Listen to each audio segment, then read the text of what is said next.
Bonjour les amis, je suis ravie de vous retrouver pour une nouvelle vidéo. Aujourd'hui, nous allons parler de sapiosexualité. Voyons ensemble de quoi il s'agit.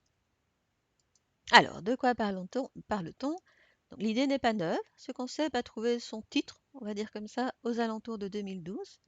Alors, vous allez dire, c'est une étiquette de plus, ce à quoi je vous répondrai que comme pour tout phénomène humain, la nuance reste de mise.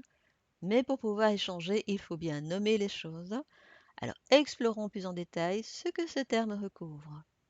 Alors, il y a des multiples raisons pour lesquelles on peut être attiré par quelqu'un dans la vie, mais dans ce cas-ci, c'est l'intelligence et l'érudition qui vont majoritairement émoustiller la personne. Donc, vous aurez beau avoir un corps d'Apollon ou un corps de déesse, cela n'aura que peu d'impact sur une personne dite sapiosexuelle. Plus que vos attributs remarquables, c'est le bon rouage de vos neurones qui va créer chez l'autre une attirance irrésistible, une excitation très dense.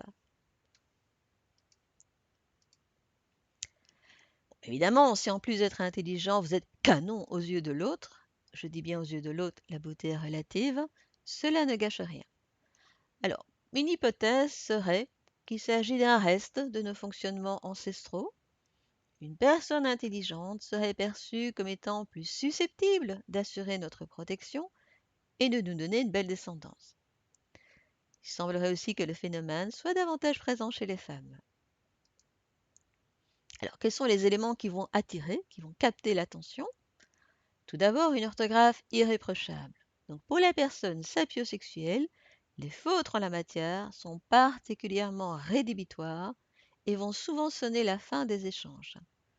Le niveau d'humour sera un indicateur important, le niveau d'abstraction au cours des discussions, la reconnaissance d'une intelligence cognitive chez l'autre, le stock de connaissances présent chez l'autre personne et sa capacité à en parler avec aisance. Si la connexion intellectuelle est ressentie de part et d'autre, cela donnera souvent lieu à des relations assez fusionnelles où la stimulation des neurones constituera la base du désir. Dans ce cas, il y a une sorte d'effet miroir qui fait que l'on se reconnaît dans l'autre. C'est ainsi qu'une délicieuse joute verbale peut servir de préliminaire particulièrement érotique. La personne est attirée par le fait que le couple va permettre un enrichissement intellectuel mutuel dans bien des domaines. Alors je précise qu'il s'agit d'une fascination, pas d'un choix. Donc la personne sapiosexuelle n'a pas nécessairement du mépris pour les personnes moins intellectuelles. Il s'agit bien d'une attirance, pas d'un problème de valeur, ni d'un choix rationnel. Ainsi, même si la personne intelligente n'a pas de situation sociale élevée, voire même ne travaille pas, elle restera attrayante aux yeux de l'autre. Alors, est-ce pour autant que le QI est le seul élément d'excitation? N'exagérons quand même pas. Donc l'intelligence émotionnelle, la capacité à nouer des relations vont énormément jouer. L'alchimie des corps va aussi devoir s'installer pour que la relation soit pleinement épanouissante. Donc se caresser les neurones ne va pas pour autant remplacer les véritables caresses sur la peau.